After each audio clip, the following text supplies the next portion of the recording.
శుభోదయం పిల్లలు, అందరూ తెలుగు పుస్తకాలు తెరవండి. Page number 47.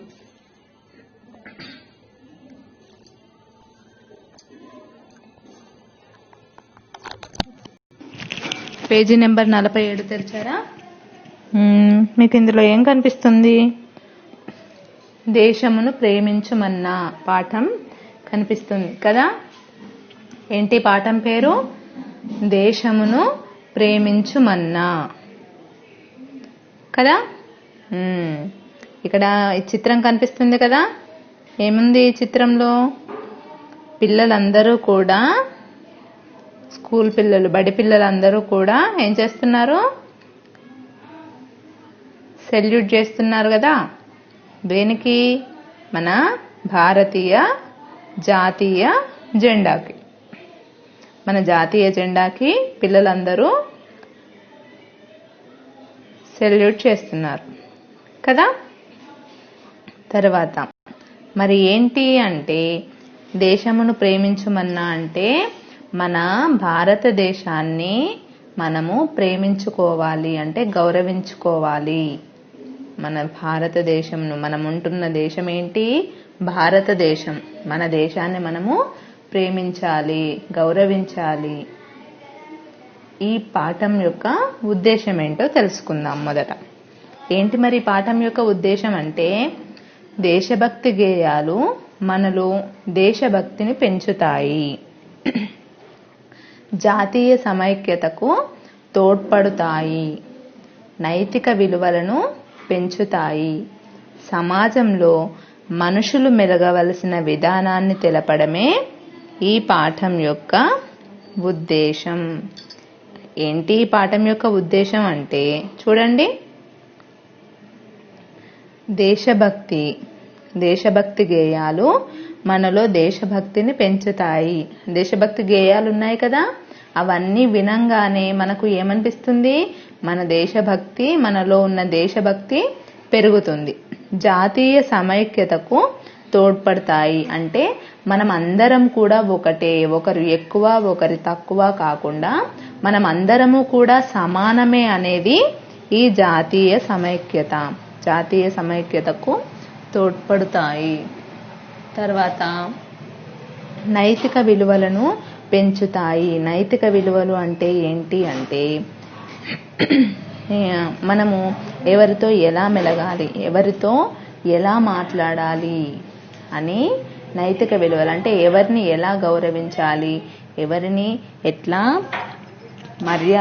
గౌరవించాలి, ఎట్లా మర్యాద ఇవ్వాలి అని చెప్పి తెలియచేసేదే ఈ నైతిక విలువలు. ఈ నైతిక విలువలను పెంచుతాయి. సమాజంలో మనుషులు మెలగవలసిన విధానాన్ని తెలపడమే ఈ పాఠం ఉద్దేశం. అంటే మన ఈ సమాజంలో మనుషులు ఎలా మెలగాలి అంటే, తోటి వారితో ఎలా ప్రవర్తించాలి, ఎలా మసులుకోవాలి, పెద్దవాళ్ళతో ఎలా ఉండాలి, చిన్నవాళ్ళతో ఎలా ఉండాలి, మనం పనిచేసే దగ్గర ఎలా ఉండాలి, మనం చదువుకునే పిల్లల దగ్గర ఎలా ఉండాలి అని సమాజంలో మనుషులు మెలగవలసిన విధానాన్ని తెలపడమే ఈ పాఠం యొక్క ఉద్దేశం. అర్థమవుతుందా? ఈ పాఠం యొక్క ఉద్దేశం ఏంటి అంటే, దేశభక్తి గేయాలు మనకు చాలా ఉన్నాయి కదా. దేశభక్తి గేయాలు, ఆ దేశభక్తి గేయాలు వినగానే మనలో ఉన్న దేశభక్తి అనేది పెరుగుతుంది. అలాగే జాతీయ సమైక్యతకు తోడ్పడతాయి. దేశభక్తి గేయాలు వినంగానే మనమంతా ఒకటే, మనమంతరం కూడా భారతీయులమే. ఎవరు, ఏ కులము, ఏ మతము, నువ్వు ధనికుడివి నేను పేదవాణ్ణి, నేను ధనికుడిని నువ్వు పేదవానివి అనేది కాకుండా మనం అందరము కూడా భారతీయులము అని జాతీయ సమైక్యతకు తోడ్పడతాయి. నైతిక విలువలను పెంచుతాయి. ఎవరితో ఎట్లా మసులుకోవాలి అంటే, ఒక ఉపాధ్యాయులతో ఎలా మాట్లాడాలి, ఒక టీచర్తో ఎలా, మనం పనిచేసే దగ్గర ఎలా మాట్లాడాలి, పెద్దవాళ్ళతో ఎలా మాట్లాడాలి, చిన్నపిల్లలతో ఎలా మాట్లాడాలి అంటే, ఎవరికి ఎలా మర్యాదనివ్వాలి, ఎలా గౌరవాన్ని ఇవ్వాలి అని తెలియజేసేదే ఈ నైతిక విలువలు. ఇలా నైతిక విలువలను పెంచుతాయి. సమాజంలో మనుషులు ఏ విధంగా మెలగాలి, అసలు మనిషి యొక్క పాత్ర ఏంటి ఈ సమాజంలో అని చెప్పి ఆ మనుషులు మెలగవలసిన విధానాన్ని కూడా ఈ పాఠం తెలుపుతుంది. ఇదే ఈ పాఠం యొక్క ఉద్దేశం. ఓకేనా? తర్వాత పేజీ చూడండి. తర్వాత పేజీలో ఏం కనిపిస్తుంది మీకు ఇక్కడ? పాఠం కనిపిస్తుందా? ఏంటి పాఠం? చూడండి. దేశమును ప్రేమించుమన్నా అనేది గేయ రూపం. ఏంటిది? గేయం కదా. చూడండి, నేను మొదట చెప్తాను. దేశమును ప్రేమించుమన్నా, దేశమును ప్రేమించుమన్నా, మంచి అన్నది పెంచుమన్నా, మంచి అన్నది పెంచుమన్నా, వట్టి మాటలు కట్టి పెట్టోయ్, గట్టి మేల్తల పెట్టవోయ్. అంటే దేశమును ప్రేమించుమన్నా, మంచి అన్నది పెంచుమన్నా, వట్టి మాటలు కట్టి పెట్టోయ్, గట్టి మేల్తల. చూడండి, ఇక్కడ దేశమును ప్రేమించుమన్నా అంటే ఏంటి? మన దేశాన్ని ప్రేమించాలి. మన దేశం ఏంటి? మన దేశం పేరేంటి? మన దేశం పేరు భారతదేశం కదా. భారతదేశం. మన దేశాన్ని మనం ప్రేమించాలి. మనం ఉంటున్న దేశాన్ని ఎవరైనా కానీ, ఎవరు ఏ దేశంలో ఉన్నా కానీ వాళ్ళు ఆ దేశాన్ని ప్రేమించాలి. తర్వాత ఏముంది? మంచి అన్నది పెంచుమన్నా అంటే మనం ఎప్పుడూ కూడా మంచితనంగా ఉండాలి. మంచినే మనం పెంచుతూ ఉండాలి. ఎవరి పట్ల కూడా మనము చెడు భావంతో కానీ అలా ఉండకూడదు. ఎలా ఉండాలి? మంచి ప్రవర్తనను కలిగి ఉండాలి. దానివల్ల మనల్ని చూసి మన పక్క వాళ్ళు నేర్చుకుంటారు. మనం మంచితనంగా ఉండడం వల్ల మనల్ని చూసి చెడ్డవాడు కూడా మంచిగా మారే అవకాశాలు ఉన్నాయి. కాబట్టి మంచితనాన్ని మనం పెంచుకుంటూ వెళ్ళాలి. మన దేశాన్ని మనం ప్రేమించాలి. మనలో మంచితనాన్ని పెంచుకుంటూ పోవాలి. దానివల్ల నీ వల్ల 10 మంది మారితే మా 10 మంది వల్ల ఇంకొక 100 మంది మారుతారు కావచ్చు. కాబట్టి దానివల్ల ఏమవుతుంది? మన భారతదేశం మొత్తం కూడా మంచితనంతో నిండి ఉంటుంది. వట్టి మాటలు కట్టి పెట్టోయ్ అంటే వట్టిగా ఎలాంటి మాటలు కూడా మాట్లాడకూడదు. అనవసరమైన మాటలు మాట్లాడి మన సమయాన్ని వృధా చేసుకోకూడదు. వట్టిగా మాట్లాడడం వల్ల ఏమొస్తుంది? ఏదో ఊరికే చెత్త వాగడం వల్ల ఏ విధమైన ఫలితమూ లేదు. అంతే కదా. కాబట్టి ఉత్తుత్తి మాటలు మాట్లాడకుండా గట్టి మేల్ తలపెట్టవోయ్. గట్టి మేల్ అంటే ఏదైనా ఒక కార్యాన్ని సాధించడానికి నువ్వు గట్టిగా పూనుకో. అంటే నేను ఇది సాధించాలి అని చెప్పి ఏదైనా ఒక దృఢంగా నిర్ణయించుకో. దానికోసం నువ్వు గట్టిగా ప్రయత్నించు. అర్థమవుతుందా? ఏదైనా నువ్వు సాధించాలి అని చెప్పి అనుకొని దానికోసం నువ్వు గట్టిగా ప్రయత్నించు. అంటే గట్టి మేల్. ఏదైనా సంకల్పాన్ని, ఏదైనా నువ్వు సాధించాలి అని దేన్నైనా నిర్ణయించుకున్నావంటే తలపెట్టబోయి ఆ కార్యాన్ని నువ్వు తప్పకుండా గట్టిగా ప్రయత్నించాలి. అలా తలపెట్టబోయి అంటే ప్రయత్నించడం. అర్థమవుతుందా? గట్టి మేల్ తలపెట్టబోయి అంటే అనుకున్న కార్యాన్ని నువ్వు సాధించు. అర్థమైందా? ఇప్పుడు ఈ 4 లైన్లు అంటే ఈ పద్యంలో మనం ఏం నేర్చుకుంటున్నాం? మన దేశాన్ని మనం ప్రేమించాలి. మంచి అన్నది పెంచుమన్నా మనము మంచితనాన్ని పెంచుకుంటూ పోవాలి. అంటే చెడు అనేది లేకుండా, స్వార్థపూరితమైనది లేకుండా మంచితనాన్ని మాత్రమే పెంచుకుంటూ పోవాలి. వట్టి మాటలు కట్టి పెట్టోయ్. వట్టిగా మనం ఉత్తుత్తి మాటలు మాట్లాడి మన కాలాన్ని, మన సమయాన్ని వృధా చేసుకోకూడదు. గట్టి మేల్ తలపెట్టబోయ్. ఏదైనా ఒకటి నువ్వు సాధించాలి అనుకొని దానికి నువ్వు గట్టిగా నీ వంతు ప్రయత్నం నువ్వు చేయి అని చెప్పి ఈ పద్యంలో తెలుపుతున్నారు. అర్థమైందా? ఒకసారి చూడండి. దేశమును ప్రేమించుమన్నా మంచి అన్నది పెంచుమన్నా వట్టి మాటలు కట్టి పెట్టోయ్ గట్టి మేల్తల పెట్టవోయ్. చూడండి మళ్ళీ, దేశమును ప్రేమించుమన్నా మంచి అన్నది పెంచుమన్నా వట్టి మాటలు కట్టి పెట్టోయ్ గట్టి మేల్తల పెట్టవోయ్. అంటే మన దేశాన్ని మనం ప్రేమిస్తూ మంచితనాన్ని పెంచుకుంటూ పోవాలి. వట్టిగా సమయాన్ని కాలాన్ని వృధా చేయకుండా ఏదైనా ఒకటి మనం సాధించాలి అని గట్టిగా దానికోసమై మనము ప్రయత్నించాలి అని ఈ పద్యం యొక్క భావం. అర్థమైందా? తర్వాత రెండవ పద్యం చూడండి. రెండవ పద్యం ఏమనుంది? పాడి పంటలు పొంగి పొర్లే దారిలో నువ్వు పాటు పడవోయ్ తిండి కలిగితే కండ కలదోయి కండ కలవాడేను మనిషోయి అని చెప్పి ఉంది ఈ రెండవ పద్యంలో. చూడండి, పాడి పంటలు పొంగి పొర్లే దారిలో నువ్వు పాటు పడవోయ్ అంటే పాడి పంటలు అంటే తెలుసు కదా. ఏంటి పాడి పంటలు అంటే? పంట పొలాలు. పాడి పంటలు అంటే పశువులు, అలాగే పంటలు. అంటే పశువులు పంటలకు మధ్య సంబంధం ఉంది. ఎందుకు?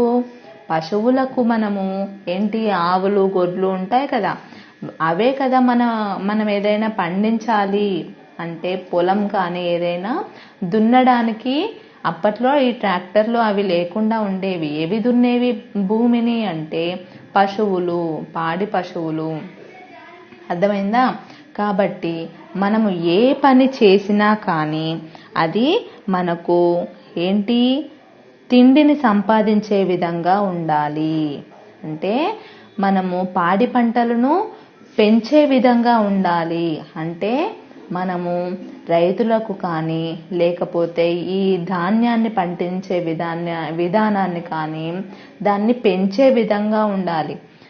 అంటే ఏంటి అంటే మీకు ఇక్కడ చెప్తున్నాను, ఎవరికి కూడా మనము చేసే పనిలో తప్పు అనేది కనబడకుండా ఉండాలి. ఏ పని చేసినా అది మనకు తిండిని కలిగించే విధంగా ఉండాలి, తిండిని సంపాదించుకునే విధంగా ఉండాలి. అర్థమైందా? పాడి పంటలు పొంగి పొర్లే విధంగా అంటే పాడి పంటలు మనము ఎక్కువ చేసే విధంగా మనము ఆ దారిలో కష్టపడాలి. అర్థమవుతుందా? ఏ పని చేసినా కానీ అది మనకు పంటను పెంచే విధంగా అంటే ధాన్యాన్ని పెంచే విధంగా ఉండాలి, కానీ తగ్గించే విధంగా ఉండకూడదు. తిండి కలిగితే కండ కలదోయి కండ కలవాడేను మనిషోయి అంటే మనము ఏదైనా కష్టపడుతున్నాము అంటే అది ఏంటి, పంటలు పొంగి పొర్లే విధంగా అంటే పంటను పెంచే విధంగా ఉండాలి, కానీ తగ్గించే విధంగా ఉండకూడదు. అలాగే తిండి కలిగితే కండ కలదోయి అంటే మనము సరిగ్గా తినాలి, బాగా తినాలి. తినడం వల్ల ఏమొస్తుంది, మనకు శరీర పుష్టి వస్తుంది, అంటే కండ వస్తుంది. తిండి కలిగితేనే కదా మనకు కండ వచ్చేది. అలా తిండి తింటేనే మనకు కండ వస్తుంది. మరి కండ కలవాడేను మనిషోయి, కండ కలవాడినే మనిషి అంటారు. ఇక్కడ కండ కలగడం అంటే ఏంటి, ఏదో బాగా బలంగా ఉండడం అనే అర్థం కాదు. ఏంటి అంటే ఆరోగ్యవంతుడై ఉన్నవాడే మనిషి. కండ కలవాడేను మనిషోయి అంటే ఆరోగ్యంగా ఉన్నవాడే మనిషి. అంతేకాని బక్కచిక్కిపోయి రోగాల పాలైపోయి ఉన్నవాడిని మనిషి అని అనరు. మంచి ఆరోగ్యంగా ఉన్నవాడినే మనిషి అంటారు. మరి ఆ ఆరోగ్యంగా ఉన్నవాడే పనులను సక్రమంగా చేస్తాడు. ఆ పనులను చేయడం వల్లనే మనకు మళ్ళీ పాడి పంటలు పెరుగుతాయి. అంతే కదా, ఆరోగ్యంగా ఉన్న వాళ్ళే గట్టిగా పనిచేస్తారు. గట్టిగా పని చేయడం వల్లే పంటలు మనకు పెరుగుతాయి. అది ఈ పద్యం యొక్క భావం. అంటే పాడి పంటలు పొంగి పొర్లే విధంగా మనం కష్టపడాలి. దారిలో అంటే ఆ దారిలో మాత్రమే నువ్వు కష్టపడాలి. నువ్వు పాటు పడవోయి అంటే ఆ దారిలోనే నువ్వు ప్రయత్నించాలి. మన పాడి పంటలు పొంగి పొర్లే విధంగానే మనము ఆ దారిలో ప్రయత్నించాలి. మన కష్టాన్ని అందులో పెట్టాలి. తిండి కలిగితే కండ కొలదోయి, కండ కలవాడేను మనిషోయి. బాగా తింటేనే మనకు కండ వస్తుంది. కండ ఉన్నవాడినే మనిషి అంటారు. అంటే బాగా బలంగా ఆరోగ్యంగా ఉన్నవారిని మనిషి అంటున్నారు. అర్థమైందా? ఈ పద్యం మళ్ళీ ఒకసారి చెప్పుకుందాం. పాడి పంటలు పొంగి పొర్లే దారిలో నువ్వు పాటు పడబోయి, తిండి కలిగితే కండ కలదోయి, కండ కలవాడేను మనిషోయి. ఇది ఈ పద్యం యొక్క భావము. అర్థమైంది కదా? తర్వాత చూడండి, ఇక్కడ 3వ పద్యం ఉంది కదా, ఏమనుంది? ఈ సురోమని మనుషులుంటే దేశమే గతి బాగుపడునోయి, జల్దుకొని కలలెల్ల నేర్చుకో దేశి సరుకులు నింపబోయి. అంటే చూడండి, ఇక్కడ ఈసురోమని మనుషులుంటే, ఈసురోమని అంటే మనం బాధలు పడుకుంటూ మనుషులు ఉంటే దేశం ఏ గతిలో బాగుపడుతుంది? అంతే కదా. ఇప్పుడు ఒక దేశం బాగుపడాలన్నా నష్టపోవాలన్నా ఎవరి చేతుల్లో ఉంటుంది? ఆ దేశంలో ఉండే మనుషులు అంటే ఆ దేశంలో ఉండే ప్రజల మీద ఆధారపడి ఉంటుంది. ప్రజలు బాగుపడితే దేశం బాగుపడుతుంది. అదే ప్రజలే నష్టపోతే మన దేశం కూడా నష్టపోతుంది. అంటే ఇక్కడ ఈసురోమని అంటే బాధలు, బాధపడుకుంటూ మనుషులు ఉంటే దేశము ఏ విధంగా బాగుపడుతుంది అని చెప్పి ఈ 2 లైన్ల భావం చూడండి. ఈసురోమని మనుషులుంటే అంటే బాధపడుకుంటూ గనక మనుషులు ఉంటే దేశము ఏ గతిన బాగుపడుతుంది అంటే ఎలా బాగుపడుతుంది?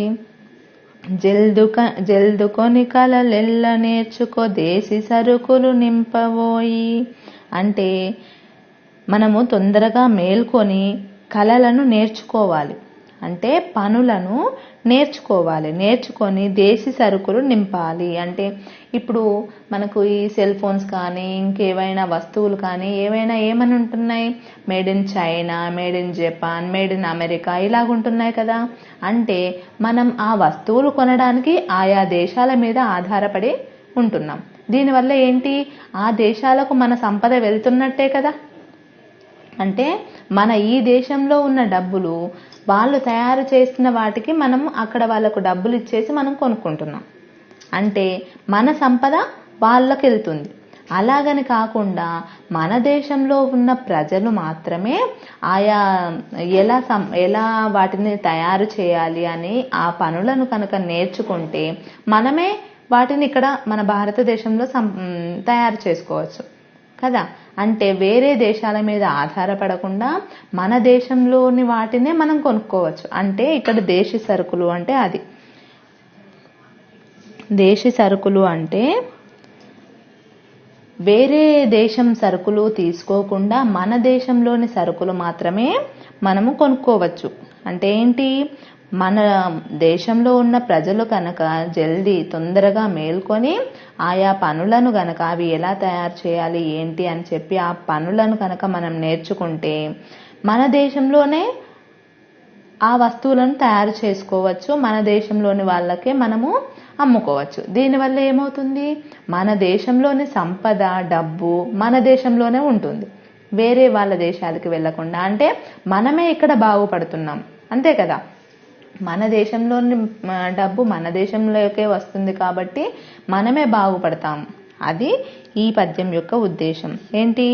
ఈ సురోమని మనుషులుంటే దేశమే గతి బాగుపడునోయ్, జల్దుకొని కలలెల్ల నేర్చుకో దేశి సరుకులు నింపబోయి. ఇది ఈ పద్యం యొక్క భావం. ఓకేనా? ఇప్పుడు ఈ 3 పద్యాలు కూడా మీరు బాగా నేర్చుకోండి. ఇవి నోటికి రావాలి. మళ్ళీ ఒకసారి చెప్తాను, వినండి. దేశమును ప్రేమించుమన్నా, మంచి అన్నది పెంచుమన్నా, వట్టి మాటలు కట్టి పెట్టోయ్ గట్టి మేల్తల పెట్టవోయ్.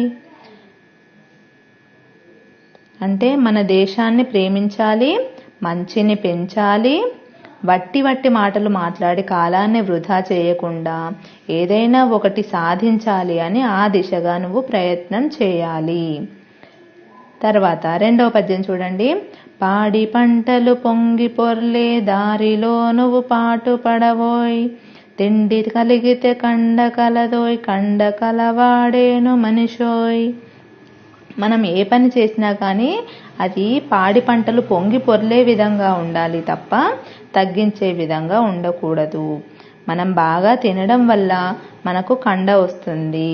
కండ కలవాడే మనిషి. కండ కలవాడే అంటే బాగా ఆరోగ్యంగా ఉన్నవాడినే ఇక్కడ మనిషి అని అంటున్నారు. తర్వాత మూడో పద్యం. ఈసురోమని మనుషులుంటే దేశమే గతి బాగుపడునోయ్. జల్దు కొని కలలెల్ల నేర్చుకో దేశి సరుకులు నింపవోయ్. అంటే మనుషులు బాధపడుకుంటూ ఉంటే మన దేశం ఎలా బాగుపడుతుంది? అలా కాకుండా ప్రజలందరూ కూడా మేల్కొని పనులను సక్రమంగా నేర్చుకొని మన దేశంలోనే కొత్త కొత్త సరుకులు తయారు చేయడం వల్ల మన దేశం బాగుపడుతుంది అని ఈ పద్యం యొక్క ఉద్దేశం. ఓకేనా? ఇది ఈ 3 పద్యాలు. మిగతావి మనం రేపు చెప్పుకుందాం. ఓకేనా? Okay, right.